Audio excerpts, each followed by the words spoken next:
அனைவருக்கும் நமஸ்காரம். பாபாவும் நானும். ஆக்சுவலி போன பதிவ பார்த்துட்டு த்ரில்லிங் மூமெண்ட் உண்மையிலேயே ரொம்ப எப்படி சொல்றது? நம்ம இந்த படம் பார்க்குற மாரி இருந்ததுன்னலாம் நெறைய பேர் எனக்கு ஷேர் பண்ணியிருந்தா. ஆனா ஆக்சிடென்ட்லயே மிக கோரமான ஆக்சிடென்ட்ஸ் எல்லாம் நடந்து, உயிர் பலி, அப்புறம் வந்து உடல் உறுப்பு பலி இதெல்லாம் நெறைய நடந்திருக்கு. நானே கேள்விப்பட்டிருக்கேன். பட் பார்க்கவும் நம்ம செய்றோம். ஒவ்வொரு நாளும் பேப்பர ஓப்பன் பண்ணும்போதெல்லாம் நெறைய விஷயங்கள் கண்ல தட்டுப்படும் போதெல்லாம், நான் வந்து சுவாமிய தான் வேண்டிப்பேன். "சுவாமி இதெல்லாம் குறைச்சு குடுங்கோ. என்ன தலையெழுத்து இருந்தாலும் அது ஒரு நிம்மதியான இறப்பா இருந்தா நன்னா இருக்கும்." அப்படின்னு சொல்லி எப்பவுமே பிரார்த்தனை பண்ணுவேன். இன்னொரு முக்கியமான விஷயம் என்னன்னா, ஒவ்வொரு ஆம்புலன்ஸ் போகும்போதும் இது எனக்கு சின்னதுலேருந்து பழக்கம் உண்டு.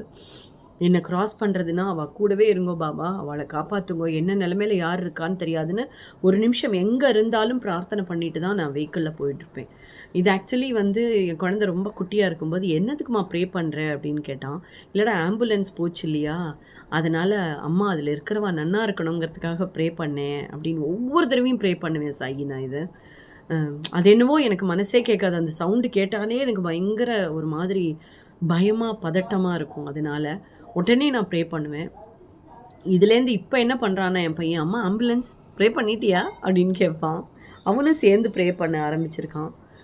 என்ன பொறுத்தளவுக்கு அந்த ஒரு நிமிஷத்து பிரார்த்தனை அவளை ஏதாவது காப்பாத்திடுத்துன்னா, அந்த குடும்பம் நன்னா இருக்குமே அப்படிங்கிற ஒரு சின்ன நப்பாசை தான். அதனால எங்க எந்த ரோட்ல போயின்னு இருந்தாலும் அந்த ஒரு 1/2 நிமிஷம் நான் அவளுக்காக பிரார்த்தனை பண்ணிட்டு அப்படியே கிளம்புவேன்.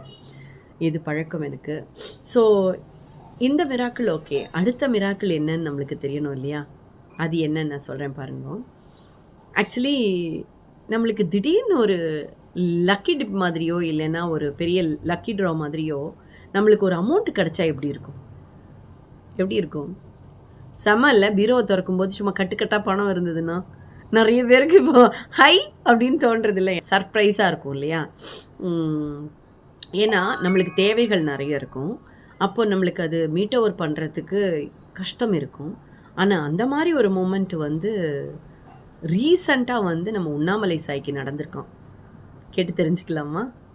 கேளுங்க. சாய்ராம். ஜோதி சாய்ராம். நான் இன்னொரு அற்புதம் சொல்றேன். இத வந்து எல்லார்னாலயும் நம்ப முடியுமான்னு எனக்கு தெரியல. இதெல்லாம் வந்து எப்படி நடக்குமான்னு கூட என்னால இன்னும் அக்செப்ட் பண்ணிக்கவே முடியல. திருப்பி திருப்பி இந்த கேள்வி எனக்குள்ள வந்துட்டே இருக்குது. பாபா எனக்கு ஒரு பெரிய ஒரு அதிசயம் பண்ணி குடுத்துருக்கிறாரு சாய்ராம். நான் வந்து என்னோட சிஸ்டருக்கு வந்து நான் ஒரு 15,000 குடுக்க வேண்டியது இருந்தது. நான் அத குடுக்கணும். எனக்கு மனசு ரொம்ப உறுத்திக்கிட்டே இருந்தது. 15,000 குடுக்கணும். அ நம்மகிட்ட இப்ப காசு இல்ல. நான் வந்து வேலைக்குலாம் போல. நான் வீட்ல தான் இருக்கிறேன். நம்ம எப்படி குடுக்க போறோம்னு தெரியலையே! நான் பாபா கிட்ட சொல்லிட்டு இருந்தேன். சாய், நான் எனக்கு எப்படி குடுப்பேன்னு எனக்கு தெரியாது. ஆனா எனக்கு 15,000 எனக்கு வேணும். நான் அத குடுக்கணும். நீங்க அதுக்கான வழிய வந்து நீங்க தான் காமிக்கணும். எனக்கு எப்படியாவது எனக்கு அந்த 15,000 குடுங்க சாயி, அப்படின்னு சொல்லி கேட்டுட்டு இருந்தேன். அப்புறம் நான் அத சொல்லி 1 வீக் ஆயிருச்சு. அ என்னோட ஹஸ்பண்டோட கபோர்ட்ல வந்து என்னோட பையனுக்கு ஸ்கூல் ஃபீஸ் கட்டுறதுக்காக வச்சிருந்தோம் அமௌண்ட். ஸ்கூல் ஃபீஸ் கட்டியாச்சு. அது போக காரு சர்வீஸ்க்கு குடுத்துட்டு, ம் எல்லா காசும் கரெக்ட்டா அதெல்லாம் குடுத்தாச்சு. நான் கேட்டேன், "எல்லாம் சரியாயிடுச்சுல்ல உங்களோட அமௌண்ட்டு சரியாயிடுச்சு" அப்படின்னு சொன்னாங்க. நான் அப்புறம் கபோர்ட திருப்பி ஓப்பன் பண்ணி பார்க்குறேன். எனக்கு அதில ஒரு 50,000 இருந்தது. நான் திருப்பி என்னோட ஹஸ்பண்ட்க்கு, "ஏங்க, நான் உங்களோட பணம் வேற ஏதாச்சும் இருக்குதா?" அப்படின்னு கேட்டேன். "இல்ல, எல்லாம் நம்ம கரெக்ட்டா வந்துருச்சு. எல்லாத்துக்கும் குடுத்தாச்சு. அவ்வளோதான்" அப்படின்னு சொன்னாங்க. திருப்பி என்னோட ஹஸ்பண்ட் கிட்ட கேட்டுட்டே இருந்தேன். "கரெக்ட்டா இருக்குதாங்க? இல்ல ஏதாச்சும் மறந்துட்டீங்களா?" "இல்ல, எல்லாமே கரெக்ட்டா இருக்குது. நான் மறக்கல. எல்லாத்துக்கும் குடுத்தாச்சு. இனி அமௌண்ட்லாம் கிடையாது" அப்படின்னாங்க. ஆனா, என்னோட ஹஸ்பண்டோட அதே கபோர்ட்ல ஒரு 50,000 பணம் இருந்தது. அது எப்படி என்னோட ஹஸ்பண்டோடது இல்லன்ட்டாங்க. நான் வந்து எடுத்துட்டு வந்து உட்காந்து பார்த்துட்டே இருக்கிறேன். எப்படி இந்த 50,000 வந்துச்சு? சாய்கிட்ட கேட்குறேன். எனக்கு எப்படி நான் வந்துட்டு உன்கிட்ட 15,000 தானே கேட்டேன். நீ எனக்கு 50,000 குடுத்த. நீ எப்படி குடுத்தன்னு திருப்பி திருப்பி சொல்லிட்டு இருந்தேன். பேசிட்டே இருந்தேன். இத எனக்கு எப்படி சொல்றதுன்னு தெரியல சாய். அப்புறம் நான் என்னோட சிஸ்டருக்கு அந்த 15,000 குடுத்தது போக, நான் ஒரு பையனுக்கு படிக்கிறதுக்கு குடுக்கணும். அது நான் ரொம்ப நாளா நெனச்சிட்டு இருந்தேன். அப்புறம் என்னால முடிஞ்ச ஒரு சில நல்ல விஷயங்கள் பண்ணணும் அப்படின்னு நான் நெனச்சேன். எனக்கு அதுக்கெல்லாம் தான் சரி சாய் எனக்கு குடுத்துருக்கு அப்படின்னு எனக்கு ரொம்ப சந்தோஷமா இருந்துச்சு.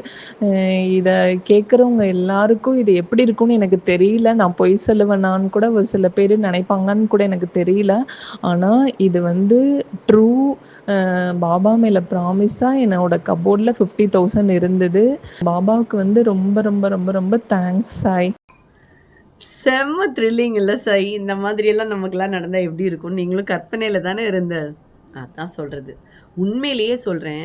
எனக்கே தெரியாம ஒரு அமௌண்ட்டு, ஒரு கட்டு இருந்ததுன்னா, நான் சர்ப்ரைஸ் ஆவேன் தான். கண்டிப்பா. ஆசை இருக்கு, இல்லங்கிறதுக்கெல்லாம் மேல அப்பாற்பட்டு, ஒரு சர்ப்ரைஸ் வந்ததுன்னா, நமக்கு தெரியாம ஒருத்தர் வந்து திடீர்னு சாக்லேட் குடுத்தா கூட நம்ம ரொம்ப சர்ப்ரைஸ் ஆயிடுவோம். கரெக்ட்டா? அப்படி இருக்கும்போது, இந்த மாதிரியான ஒரு விஷயம் நடந்து, அவ வந்து அவளுக்கு திருப்பி குடுக்கணும், நான் என்ன பண்றதுன்னு சொல்லும்போது, ஒரு கட்ட கொண்டு வந்து அசால்ட்டா வச்சுட்டு போயிருக்காருன்னா, அதுல அவ சொல்லியிருக்கா, நம்புவாளா? நான் நம்புவேன் சாயி. அவர் என்ன வேணா பண்ணுவார். அவர் யாரு தெரியுமா? அவர் வேற லெவல் சாயி. அவருக்கு தெரியும் யாருக்கு, எப்போ, எத குடுக்கணுங்கிறதெல்லாம் சுவாமிக்கு நன்னாவே தெரியும். நீங்க என்ஜாய் பண்ணுங்க சாயி. இந்த மொமெண்ட்ஸ் எல்லாம் செலிப்ரேட் பண்ணுங்க. சுவாமிய மாரி யாருமே அந்த தக்க தருணத்துல வந்து நம்மளுக்கு ஹெல்ப் பண்ண மாட்டா. நான் சொல்லும்போதே பெல் அடிக்கிறது. தக்க தருணத்துல வந்து உதவி செய்யற ஒரே மகா புருஷர், ஒரே பரபிரம்மம், ஒரே சத்குருநாதர் நம்ம ஆளு தான். வேற யாருமே கிடையாதுன்னு நான் சொல்லுவேன்.